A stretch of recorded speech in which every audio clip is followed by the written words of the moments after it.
I just recently installed this TV hooked up to the wall with this bracket from Pipichel.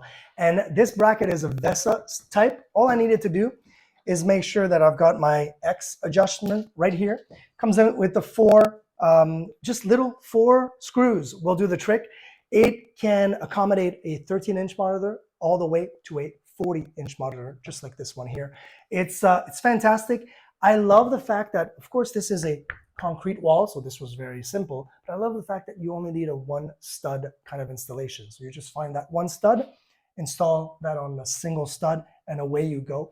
It's got different, of course, I can go all the way full motion that way. But if I unscrew these two little screws right here, I can also tilt down and back up. Because of the situation of the desk right here and where I'm situated, I tilted it down like, as you can see right here, and it is no problem. It can accommodate up to 45 pounds, roughly 45 pounds of weight. This is nowhere near that, so it's great for that.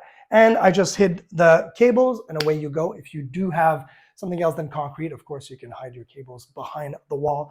But just like that, it looks great. And the other thing too is I can also have it any way I want. If I want a vertical setup, I can put it all the way vertical if you do that kind of setup. And I'm thinking of probably doing a vertical setup very soon. But works great, looks great, and works on a multitude, a variety of different monitors and TVs.